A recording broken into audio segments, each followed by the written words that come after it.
اعوذ باللہ من الشیطان الرجیم بسم اللہ الرحمن الرحیم یا ایہا الذین آمنوا لم تقولون ما لا تفعلون کبر مقتا عند اللہ ان تقولوا ما لا تفعلون۔ اے ایمان والو، وہ بات کیوں کہتے ہو جو کرتے نہیں ہو؟ بہت بڑا جرم ہے اللہ کی بارگاہ میں کہ تم وہ کہو جو تم کہتے نہیں ہو۔ بسم اللہ الرحمن الرحیم والصلاة والسلام علی رسول الکریم وعلی آلہ وصحبہ اجمعین۔ رمضان المبارک میں قرآن پاک کا کوئی نہ کوئی حصہ بیان کرتا رہتا ہوں، کئی سال سے معمول ہے۔ اس سال ارادہ کیا کہ یا ایھا الذین آمنوا کو میں جو اللہ نے قرآن میں 190 دفعہ ہمیں خطاب کیا ہے، اے ایمان والو، اس کے بعد ہمارے لیے کوئی بہت بڑا پیغام ہوتا ہے تو میں اس کو بیان کروں، لیکن وہ بہت ہی کم بیان ہو سکا کہ ہر یا ایھا الذین آمنوا پہ 2-3 دن بات ہوتی رہی، کہ میرا مقصد کوئی پورا قرآن ختم کرنا نہیں، بلکہ جو چیز سامنے آئے وہ اچھی طرح سمجھ میں آ جائے، اور لوگ یہاں لائیو بھی سن رہے ہوتے ہیں، ان تک بھی پیغام صحیح پہنچے۔ قرآن ہدایت نامہ ہے۔ ہدا کسے کہتے ہیں؟ ہدا سمندر میں پہاڑ کی نکلی ہوئی چٹان جو پانی سے باہر نکلی ہوتی ہے اور سورج کی روشنی سے وہ چمکتی ہے، اس کو ہدا کہتے ہیں۔ جب ہم اللہ سے کہتے ہیں اہدنا الصراط المستقیم، جب اللہ تعالیٰ کہتا ہے ہدن للمتقین، تو عرب کی دیہاتی زبان میں ہم یہ کہہ رہے ہیں کہ ہمیں وہ چٹان دکھا جس کو دیکھ کر راستہ ہمیں صحیح معلوم ہو جائے۔ پہلے تھوڑا سا اس کا پس منظر سمجھیں کہ عرب سمندری سفر سے ڈرتے تھے، اس لیے اس واحد ملک ہے سعودیہ جو اتنا بڑا ہے کہ پاکستان سے 5 گنا بڑا ہے، اور اس میں ایک دریا بھی نہیں، اور عجب بات ہے کہ جزیرہ نما ہے، 3 طرف اس کے سمندر ہے، اور کے باوجود میں نہیں، یہ پوری دنیا کا واحد ملک ہے جس میں دریا نہیں ہے، اور بارشیں انتہائی کم ہیں۔ پہاڑوں کی بناوٹ ایسی ہے کہ مونسون ہوائیں ٹکرا کے واپس مڑ جاتی ہیں، برستی نہیں۔ اللہ نے اس کو صحرا رکھا کہ کوئی قوم اس کا لالچ میں آ کر اسے فتح کرنے کے چکر میں نہ پڑے۔ تو عرب سمندری سفر سے، پانی سے گھبراتے تھے، لیکن سمندری سفر تو کرنا ہی پڑتا تھا۔ تو اس زمانے میں رات کو بالنجم ہم یہتدون، رات کو ستاروں کو دیکھ کے وہ اپنی راہیں متعین کرتے تھے، اور دن میں سمندر میں نکلی ہوئی پہاڑی چوٹیاں وہ ان کی نشانی ہوتی تھی، جس کو ہدا کہتے ہیں۔ ایسے کہ یہ جو چوٹی ہے اس سے جدہ کی طرف راستہ مڑتا ہے، یہ جو چوٹی ہے اس سے ینبوع کی طرف راستہ مڑتا ہے، یہ جو چوٹی ہے اس سے عقبہ کی طرف راستہ مڑتا ہے۔ کمپاس کوئی نہیں، نقش نہیں، تو ان کے لیے پہاڑ کی چوٹی راستہ دکھانے والی ہوتی تھی، تو اس کو کہتے تھے ہدا۔ اگر وہ چوٹی خطا ہو جاتی اور اس سے دائیں بائیں ہو جاتے تو پھر وہ سمندر کے پانی میں بھٹک کے قدرتی کوئی ان کو راستہ مل جائے تو مل جائے، ورنہ سمندر میں بھٹک کے مر جانا ہی مقدر ہوتا تھا۔ تو اس لیے اس چوٹی کی انتہائی اہمیت ہوتی تھی، نظریں گاڑ کے رکھتے تھے۔ تو اللہ نے بدوؤں پہ قرآن اتارا ہے، کوئی یونان کے فلسفیوں پر، منطقیوں پر نہیں اتارا کہ قرآن سمجھنے کے لیے منطق کی ضرورت ہو۔ اس سے بڑا احمقانہ کوئی بول ہی کوئی نہیں۔ تو بدو کی زبان میں وہ پہاڑ کی چوٹی ہے جہاں سے اس نے راستہ پکڑنا ہے، ورنہ وہ ہلاک ہو جائے گا۔ تو اللہ تعالیٰ کہہ رہا ہے یا اللہ ہمیں بھی چوٹی، یہ دعا مانگو، اہدنا، ہمیں بھی وہ چوٹی دکھا، ہمیں ہدایت دے، یعنی ہمیں وہ چوٹی دکھا جس سے ہم سیدھے راستے کی طرف مڑ جائیں۔ یہ ایک پہاڑ کی چوٹی ہے اور اس سے یوں راستہ مڑ رہا ہے، تو اس وقت ان کی نظریں ہوتی تھیں، بادبان اس کے مطابق فٹ کر دیے جاتے تھے۔ تو اللہ ہمیں کہہ رہا ہے کہ مجھ سے مانگو کہ میں تمہیں وہ چوٹی دکھاؤں جس کو پکڑ کر تم سیدھے راستے پہ چل پڑو گے۔ انسانیت ایک سمندر ہے، اس کو یہاں اللہ کیسے فٹ کیا ہے؟ انسانیت ایک سمندر ہے اور اس میں اور آپ کشتی کی مانند ہیں، میرا اور آپ کا وجود ایک کشتی کی مانند ہے۔ اس انسانیت کے سمندر میں ہم نے وہ سیدھا راستہ تلاش کرنا ہے جس سے ہماری دنیا بھی بنے، ہماری آخرت بھی بنے۔ تو اس راستے کو تلاش کرنے کے لیے اس چوٹی کا ڈھونڈنا ضروری ہے جس سے مجھے آگے راستہ ملے گا۔ ایک دفعہ میں عرفات میں اپنے خیمے سے نکلا کچھ دوستوں کے خیمے کے پاس جانے کے، اور راستے میں نشانیاں لگاتا ہوا گیا۔ اب مجھے کیا خبر تھی کہ شام کو نقشہ ہی تبدیل ہو جائے گا۔ جب میں عصر کے بعد باہر نکلا تو ساری نشانیاں ٹوٹی پڑی تھی، تو میرا کلیجہ ایسے اچھل کے منہ کو آ گیا کہ اوئی کیا بنے گا، کہ اب میں کدھر جاؤں؟ حالانکہ مجھے عربی آتی ہے اور میں کسی سے بھی راستہ پوچھ سکتا ہوں، لیکن اب نہ مجھے اس خیمے کے نمبر پتہ، میں تو اطمینان سے نکلا، یہ نشانی یہ نشانی یہ نشانی یہ، اور یہاں یہ آ گیا میرے دوستوں کا خیمہ۔ جب نکلا تو ساری نشانیاں ٹوٹی پڑی تھی۔ تو اس وقت جو میری کیفیت ہوئی 1 گھنٹے کے لیے، میں اندازے سے چلتا گیا اور اپنے خیمے میں پہنچا۔ اس شک والی کیفیت میں میری جان نکل رہی تھی، حالانکہ کوئی ایسا مسئلہ نہیں تھا، میں نے تو اگر نہ بھی ملتا تو میں پیدل ہی چلا جاتا، مزدلفہ کی طرف لوگ پیدل جا رہے تھے۔ تو زندگی کا راستہ اگر گم ہو جائے، زندگی کا راستہ گم ہو جائے، جس راستے پہ چل کر زندگی کامیابی سے ہمکنار ہوتی ہے، اگر وہ گم ہو جائے تو ہلاکت، تباہی، بربادی۔ آپ جا رہے ہو نا گاڑی میں، اور ایک موڑ آپ غلط مڑ جائیں تو آپ سٹ پٹا جاتے ہیں کہ غلط ایگزٹ لے لیا جائے، اب وہ دوبارہ چکر کاٹ کے آنا پڑے گا۔ ایک موڑ آپ غلط مڑ جاؤ تو آپ کا دماغ ہل جاتا ہے۔ اگر پوری زندگی کے سفر کا موڑ غلط مڑ گئے تو کیا حال ہوگا؟ تو اللہ تعالیٰ نے پھر ہمیں سیدھا راستہ دکھانے کے لیے کہا، ہم نے مانگا اہدنا، ہمیں وہ چوٹی دکھا جس سے آگے ہمیں سیدھا راستہ ملے گا، الصراط المستقیم۔ تو اللہ تعالیٰ نے کہا ھدی للمتقین ذالک الکتاب الف لام میم ذالک الکتاب لا ریب فیہ ھدی للمتقین۔ یہ ایک تمہارے لیے پہاڑ کی چوٹی آ رہی ہے۔ یہ قرآن جیسے پہاڑ کی چوٹیاں بحری جہازوں کے لیے راستے کا نشان بنتی ہیں، یہ میرا قرآن ہے، یہ تمہاری زندگی کے صحیح راستے کا رہبر بنے گا اور نشاندہی کرنے والا بنے گا۔ اس کو مضبوطی سے پکڑو۔ اس لیے میرے نبی نے فرمایا تھا وَإِذَا الْتَبَسَتْ عَلَيْكُمُ الْأُمُورُ كَقِطْعِ اللَّيْلِ الْمُظْلِمِ، جب تم پر اندھیری رات کی طرح فتنے ٹوٹ پڑیں تو تم کیا کرو؟ علیکم بالقرآن، قرآن کو مضبوطی سے تھام لو، اسے سینے سے لگا لو، اس میں کھوج نکالو میری کامیابی کہاں ہے، کس طرح ہے۔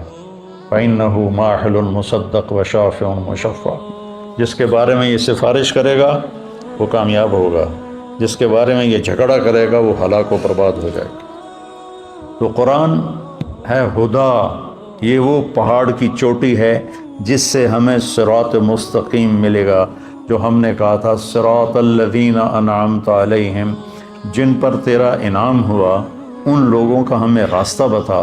تو وہ کوئی سائنسدان تو نہیں بتا سکتا تھا، تو اللہ نے اپنے محبوب صلی اللہ علیہ وسلم کو منتخب فرمایا اور ان پر اس قرآن کو نازل فرمایا۔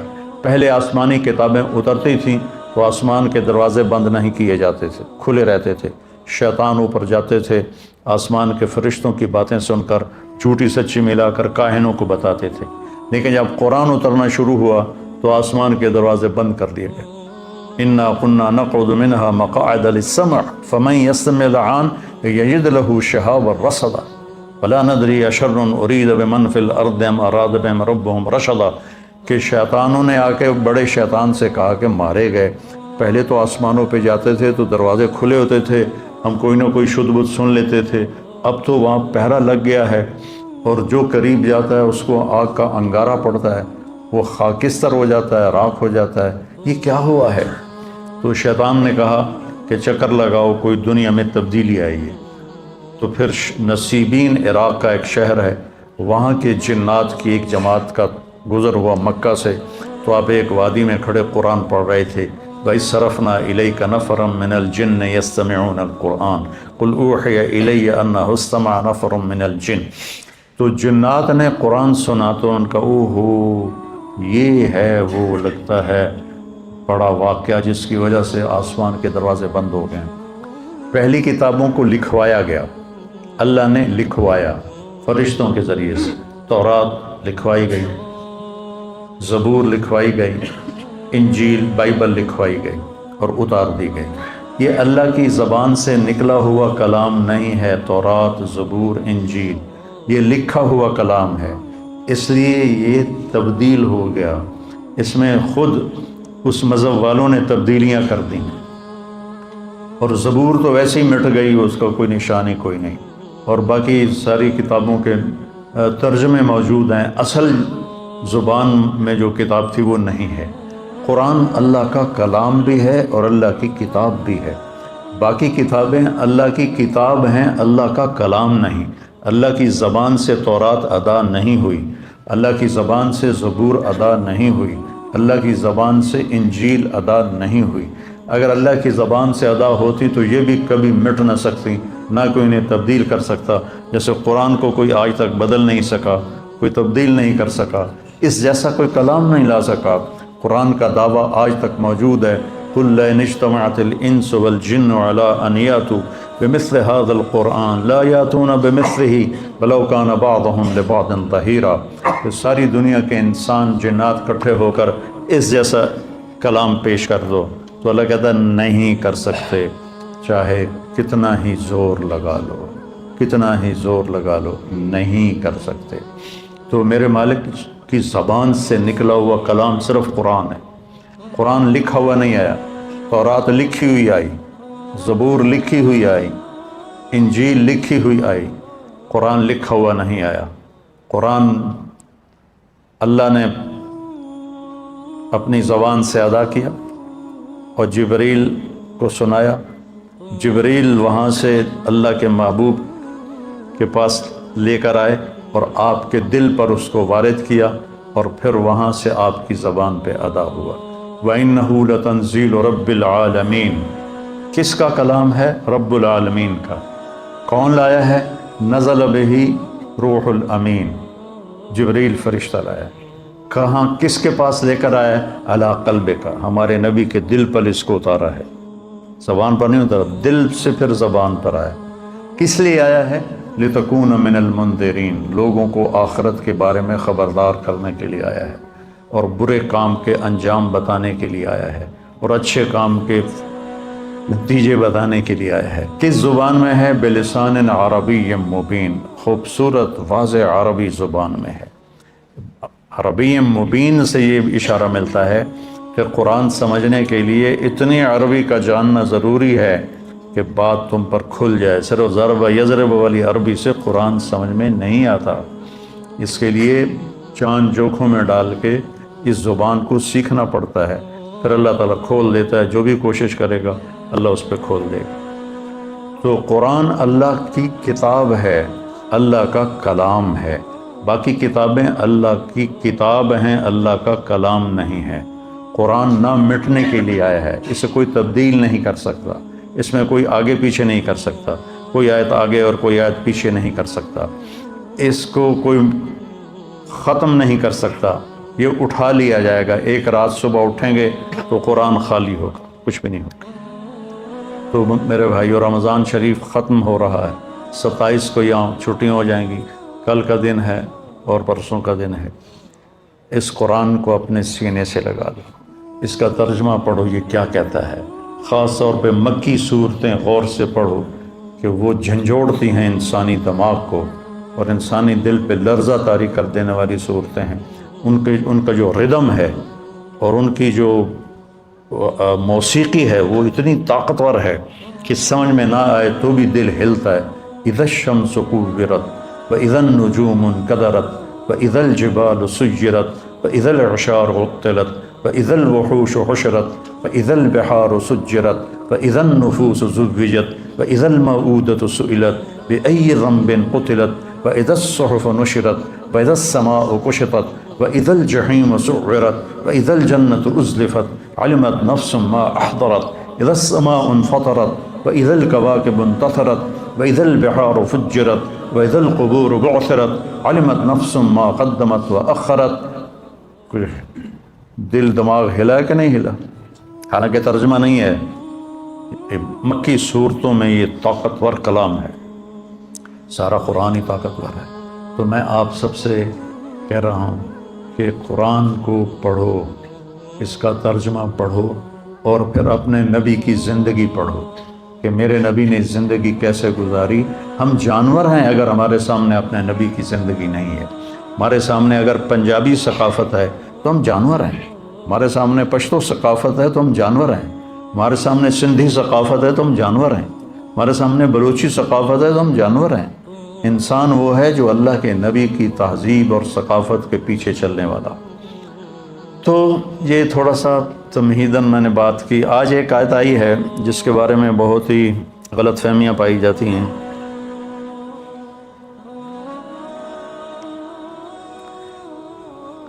اے ایمان والو، یا ایھا الذین آمنوا لم تقولون ما لا تفعلون، جو کرتے نہیں وہ کہتے کیوں ہو۔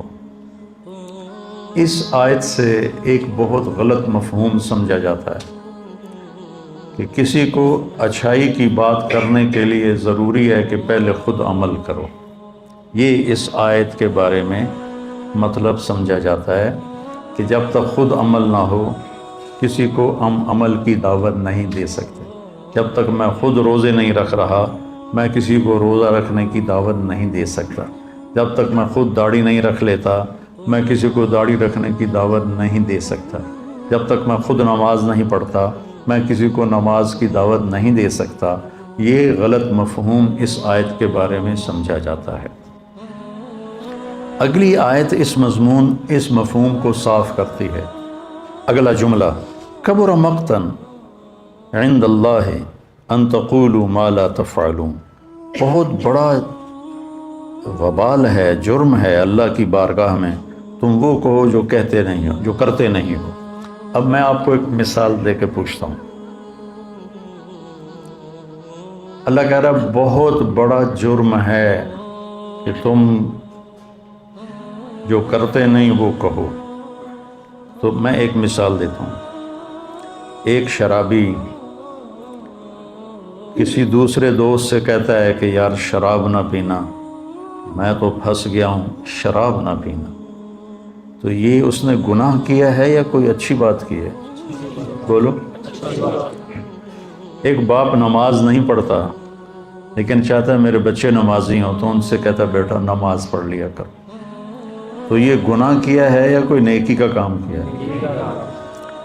ہمارے دیہاتوں میں لوگ ان پڑھ ہیں، قرآن نہیں پڑھے ہوئے، نماز بھی ٹوٹی پھوٹی ہے۔ تو ہم نے وہاں اب گاؤں میں اب بہت جگہ مدارس ہیں ماشاءاللہ، تو گاؤں کے چھوٹے چھوٹے بچے وہ پکڑ کے وہاں بلاتے ہیں، ان کو قرآن پڑھاتے ہیں اور ان کے والدین خود ان کو بھیجتے ہیں۔ اب نہ ماں پڑھی ہوئی ہے قرآن نہ باپ پڑھا ہوا ہے، اور وہ اپنے بیٹے کو قاری صاحب کے ساتھ بھیج دیتا ہے کہ جا پتر پڑھ، جا پتر پڑھ۔ خود تو وہ سورۃ فاتحہ کے سوا کچھ جانتا نہیں، تو کیا اس نے یہ جرم کیا ہے کہ بیٹے سے کہے آگے بیٹا کہے آپ تو پڑھیا نہیں، مینوں کیوں آندا پیا، جا پہلے تو آپ پڑھ۔ یہ اس طرح کا یہ بہت بڑا مس انڈرسٹینڈنگ ہے اس آیت کے بارے میں۔ اپنے کرتوت تو پہلے ویکھو پھر سانو تبلیغاں کریا جائے، پہلے اپنے کرتوت ٹھیک کرو پھر سانو تبلیغاں کریا جائے۔ جو مجھے 3 دن کے لیے لے گیا تھا وہ کلین شیو ہی مرا رہا، ساری زندگی کلین شیو رہا اور کلین شیو ہی مر گیا۔ تو میں اس کو کہتا تیرے منہ تے تو داڑھی نہیں، تو کڑی تبلیغ کرنا آ گیا، چل بھاج جا۔ تو آج مجھ سے بڑے گھاٹے والا کون ہوتا؟ اس آیت کا مطلب بالکل یہ نہیں ہے کہ الدال علی الخیر کفاعلہ، کسی کو نیکی کی بات بتانے والا اور اگر وہ نیکی کا کام کر لے تو کہنے والے کو بھی اس کا اجر ملتا ہے۔ اور آیت کے بارے میں یہ مفہوم سمجھا جا رہا ہے جب تک خود عمل نہ ہو تو ہمیں تو دعوت دینی نہیں چاہیے۔ اس کے ساتھ آپ کو ایک قرآن کی آیت سناتا ہوں۔ لعن الذین کفروا من بنی اسرائیل علی لسان داود وعیسی ابن مریم ذلک بما عصوا وکانوا یعتدون کانوا لا یتناہون عن منکر فعلوہ۔ بنی اسرائیل پر لعنت برسی داؤد علیہ السلام اور عیسیٰ ابن مریم کی زبان سے۔ اس کی وجہ یہ ہے کہ وہ گناہوں میں بہت آگے چلے گئے تھے، نمبر 1۔ نمبر 2، کانوا لا یتناہون، نہیں روکتے تھے، غور سے سننا، نہیں روکتے تھے، عن منکرن، اس گناہ سے اور لوگوں کو، فعلوہ، جس گناہ کو وہ خود کر رہے ہوتے تھے اس گناہ سے وہ اوروں کو نہیں روکتے تھے۔ اس پر اللہ ان پہ لعنت برسا رہا ہے، ایک ان کی نافرمانی اور ایک یہ کہ تم خود گناہ گار ہو تو کسی کو دیکھتے ہو تو اس کو روکو تو صحیح۔ سبحان اللہ، کتنا کلیئر اللہ نے کر دیا ہے۔ لا یتناہون عن منکر فعلوہ، نہیں روکتے تھے اس گناہ سے جو وہ خود کر رہے ہوتے تھے۔ تو اس آیت کے مطابق تو اسے روکنا چاہیے نہیں۔ خود شراب پیتا ہے تو اسے تو شراب سے نہیں روکنا چاہیے، خود نماز نہیں پڑھتا تو اسے نماز کے لیے نہیں کہنا چاہیے، تو سارا سسٹم وہ تباہ ہو جائے گا اگر یہ مفہوم صحیح لیا جائے۔ تو پھر اس آیت کا مفہوم کیا ہے؟ اس آیت کا مفہوم یہ ہے کہ جو تم کر نہیں رہے اس کے بارے میں کیوں کہتے ہو کہ میں نے کیا ہے؟ روزہ نہیں رکھا ہوا، ٹھیک ہے، اور لوگوں سے کہہ رہا ہے یار روزہ بڑا لگ رہا ہے، یہ ہے لما تقولون ما لا تفعلون، کہ جو کام تم نے نہیں کیا اس کام کے بارے میں کیوں کہتے ہو کہ میں نے کیا ہے۔ اب اگلی آیت سنو، بہت بڑا جرم ہے اللہ کی بارگاہ میں کہ تم کرتے تو ہو نہیں اور لوگوں کو کہتے ہو میں نے کیا ہے، یہ جھوٹ ہے اور یہ دھوکہ ہے، اس لیے یہ بہت بڑا جرم ہے اللہ کی بارگاہ میں۔ تب جا کر کبر مقتن اپنے مقام پر آئے گا، ورنہ تو کبر مقتن کا تو یہاں کوئی موقع ہی بنتا ہوا نظر نہیں آتا۔ جس نے مجھے عالم بننے کی ترغیب دی وہ ایک کوثر نام تھا اس کا، پشاور کا تھا، اور ایک اس کا جنرل سٹور تھا، اور میری رائونڈ میں اس کے ساتھ تشکیل ہو گئی۔ میں 4 مہینے کے آخری ہفتے میں تھا اور ایک لمحے کے لیے بھی میرے دل میں نہیں آیا 4 مہینے میں کہ میں، ایک دفعہ خیال آیا، میں یہ سمجھتا تھا، آپ دیکھو کس قدر یعنی اس راستے کی اور اہل علم کی دل میں کمی تھی کہ میں سمجھتا تھا آدمی 6 مہینے میں مولوی بن جاتا ہوگا۔ تو میں نے ایک مولوی صاحب سے پوچھا، میں نے کہا ایک مولوی کو بننے میں کتنے مہینے لگتے ہیں؟ مہینے؟ وہ کہنے لگا 8 سال لگتے ہیں۔ میں کو تیرو پھل ہو جائے، 8 سال بڑا اوکھا کام ہے۔ تو میرے ذہن سے وہ نکل گیا۔ تو وہ میرے سال مجھ سے بڑا تھا عمر میں، وہ دکاندار تھا، دکان چلاتا تھا، میری تو اسے 18 سال عمر تھی۔ تو وہ مجھ سے پوچھتا ہے تم کیا کرتے ہو؟ میں نے کہا میں نے FSC کی ہے، میں نے میڈیکل کالج میں میڈیکل پڑھنا ہے، ڈاکٹر بننا ہے۔ کہنے لگا تمہارے والد کیا کرتے ہیں؟ میں نے کہا وہ ذمہ دار ہیں۔ کہنے لگا پھر تم عالم بن جاؤ، ڈاکٹر بن کے کیا کرو گے؟ عالم بن جاؤ تمہاری آخرت بن جائے گی۔ اب میں اسے کہتا پہلے اپنی دکان سنبھال پھر میرے نال گل کریں ہیں، آپ تو دکاندار ہیں، میں نے تو آکھی جانا ہے عالم بن جا، چل چل. تو کتنا گھاٹے کا سودا ہوتا میری زندگی کا. تو مجھے ترغیب دینے لگ گیا، تو عالم بن جا، تو عالم بن جا. میں کہا یار میری جان چھڑ، مشکل کام ہے، میں نہیں کر سکتا. کہنے لگا اچھا ڈاکٹر بن کے کیا کرو گے؟ اتنا ہی ہے نا کہ پہلے بھی اللہ نے مال دیا ہوا ہے، اس نے پیسے کا لفظ استعمال کیا تھا، پہلے ہی اللہ نے پیسے دیے ہوئے ہیں، تو ڈاکٹر بنو گے تو کچھ پیسے اور زیادہ ہو جائیں گے، اس سے زیادہ تم ڈاکٹری میں کیا کرو گے؟ اس نے میری کلی اڑا دی، بھگ سے اڑ گئی. کتنی صحیح بات کر رہا. چونکہ میں جب بھی ترغیب سنتا تھا ڈاکٹر بنو، تو اس میں دو باتیں مجھے یاد ہیں، میرے کانوں میں، میری یادداشت ٹھیک ہے ابھی تک. میری ماں بولتی یا میرا باپ بولتا یا میرا چاچا بولتا یا میرا کوئی بھی بولتا، تو وہ کہتے طارق میاں ڈاکٹر بن جا، بڑے پیسے، بڑی عزت. میری یادداشت میں نہیں کہ کسی نے کہا ہو لوگوں کی خدمت کرو گے، مریضوں کا علاج کرو گے، ان کی دعائیں لو گے، نیور، ہرگز نہیں. بھائی یہ دو باتیں، ڈاکٹر بن جا، بڑے پیسے، بڑی عزت. تو اس نے میری وکٹ اڑا دی کہ پہلے بھی اللہ نے دیا ہوا ہے، 100 پہ 1000 ہو جائیں گے. میں نے کہا یار یہ بات تو ٹھیک کر رہا. تو اللہ نے میرا دماغ گھمایا اور آج میں آپ کے سامنے بیٹھا ہوں، میری زندگی گزر گئی اس راستے. تو میں تو اس کے لیے اتنی دعائیں کرتا ہوں، اس کا احسان ہی میں نہیں اتار سکتا کہ اس نے مجھے میرے پیچھے ہی پڑ گیا. تو اس آیت کا یہ مفہوم کبھی بھی نہیں رہا کہ خود عمل نہ ہو تو اوروں کو عمل کی دعوت نہیں دے سکتے، یہ کبھی بھی نہیں رہا. امام احمد بن حنبل اور ابو بکر صدیق، یہ دو ہستیاں ایسی ہیں جن کے بارے میں تاریخ کہتی ہے، ابو ہریرہ کہتے ہیں کہ اگر ابو بکر نہ ہوتے تو اللہ کا نام لینے والا کوئی نہ رہتا. اور اس کے پھر کوئی 250 سال کے بعد امام احمد بن حنبل کے بارے میں تاریخ نے یہ لکھا کہ اگر احمد بن حنبل نہ ہوتے تو اللہ کا نام لینے والا کوئی نہ رہتا. ایک بہت لمبی کہانی ہے جس میں اس قرآن کے بارے میں ایک غلط عقیدہ بدعتیوں نے ڈال دیا تھا. اس پر امام احمد بن حنبل جم گئے کہ میں اس عقیدے پر کبھی بھی فتویٰ نہیں دوں گا. حکومت ساری اس عقیدے پر آ گئی، کتنے علماء قتل کیے گئے، اور آخر ان کی باری آئی، یہ پکڑے گئے تو ان کو پہلے جیل میں ڈال دیا گیا. اس وقت معتصم باللہ، ہارون رشید کا بیٹا، وہ خلیفہ تھا، امیر المومنین تھا، اور وہ بھی اسی عقیدے کا تھا. اس سے پہلے مامون رشید کا دماغ پھرا اور وہ لائن سے اترا. اور آپ طلبہ بیٹھے ہوئے، سب سے پہلا شخص جو امت محمد میں منطق کو لایا وہ مامون رشید تھا. اگر یہ کمبخت ہدایت کا ذریعہ ہوتی تو مامون تو گمراہ نہ ہوتا.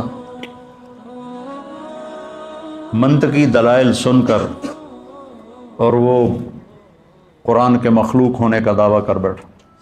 وہ حافظ حدیث تھا، حافظ قرآن تھا اور حافظ الحدیث تھا، اور ایسا پٹڑی سے اترا، ایسا پٹڑی سے اترا.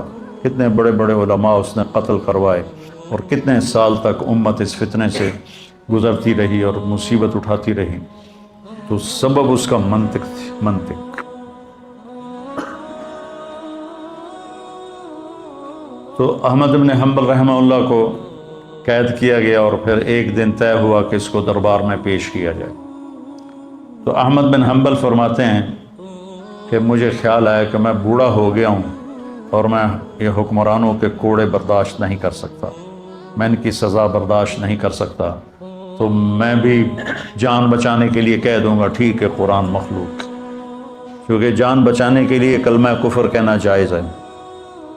کہنے کہ یہ میرے اندر خیال آ گیا.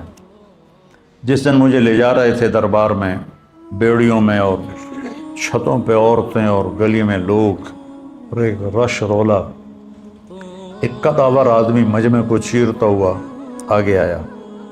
وہ اتنا قداور تھا کہ لوگوں میں اس کا قد نمایاں نظر آ رہا تھا. وہ کہتا احمد یا احمد. وہ اس کی گرج دار آواز سن کر امام احمد نے سر اٹھایا تو کہنے لگا اتعرفنی، مجھے جانتے ہو؟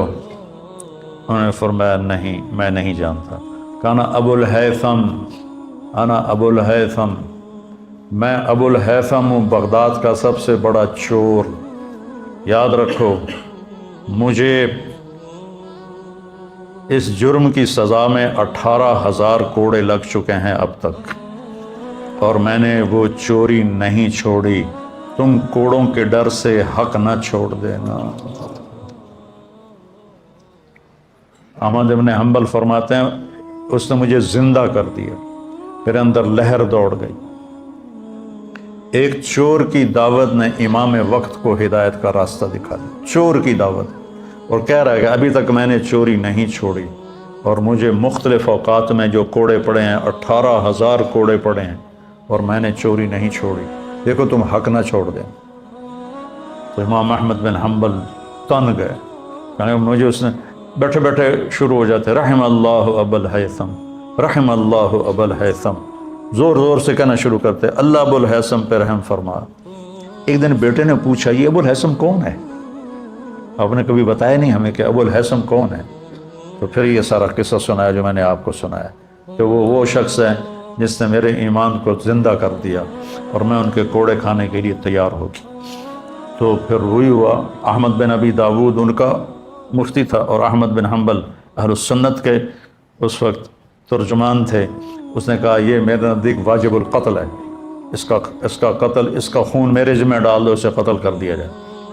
تو معتصم تھوڑا ڈرتا تھا کہ بہت بڑی شخصیت ہے، تو اس نے کہا کہ کون ہے جو ان کو کم سے کم کوڑوں میں ہلاک کر دے؟ تو ایک حبشی کھڑا ہوا، اس نے کہا جو میرے 10 کوڑے کھا لیتا ہے وہ زندہ نہیں رہتا۔ انہوں نے کہا تم اور اس کے کوڑے لگاؤ۔ ان کا کرتا اتارا گیا، اور اس نے 60 کوڑے لگائے، 60، اور خون ایسے بہہ رہا تھا، اور ان کی چادر کھل گئی، تہمت کھل گیا۔ جب تہمت کھلا تو انہوں نے کہا یا اللہ مجھے بے پرد ہونے سے بچانا۔ تو کھلا ہوا کوئی چادر وہیں ہوا میں معلق ہو گیا، ایسے کھڑی ہو گئی، تو ان پر غشی طاری ہو گئی۔ تو احمد بن ابی داود آیا اور آ کر کہنے لگا اب بھی اگر تم کہہ دو قرآن مخلوق ہے تو میں تمہیں خلیفہ کے عذاب سے بچا لوں گا۔ تو انہیں ایسے جھرجھری لی اور کہنے لگے اب بھی تم کہہ دو کہ قرآن اللہ کا کلام ہے تو میں تمہیں اللہ کے عذاب سے بچا لوں گا۔ ایک چور کے کھاتے میں ہے امت کا اسلام، تو کبھی خیر کی بات سے منہ نہ موڑنا، چاہے تمہارا عمل ہے یا نہیں۔ دعوت دینا ہمارے ذمہ ہے، لوگوں کو خیر کی بات بتانا ہمارے ذمہ ہے۔ اس لیے میں کہتا رہتا ہوں کہ تبلیغ میں جاؤ آپ لوگ، صرف 3 دن لگا لیا کرو تو آپ کا بہت نفع ہوگا، بہت نفع ہوگا، بہت سیکھنے کو ملے گا۔ اور جیسے رمضان میں بھائی کوئی نماز پڑھ رہا ہے، کوئی قرآن پڑھ رہا ہے، کوئی تسبیح پڑھ رہا ہے، رمضان کے بعد بھی یہ شروع ہے تو انشاءاللہ بہت فائدہ ہوگا۔ سبحانک اللہم و بحمدک، اشہد ان لا الہ الا انت، استغفرک و اتوب الیک۔ اللہم انا نسألک خیر ما سألک منہ عبدک و نبیک محمد صلی اللہ علیہ وسلم، ونعوذ بک من شر ما استعاذک منہ عبدک و نبیک محمد صلی اللہ علیہ وسلم۔ اللہم انت المستعان و علیک البلاغ، لا حول ولا قوة الا باللہ۔ آمین۔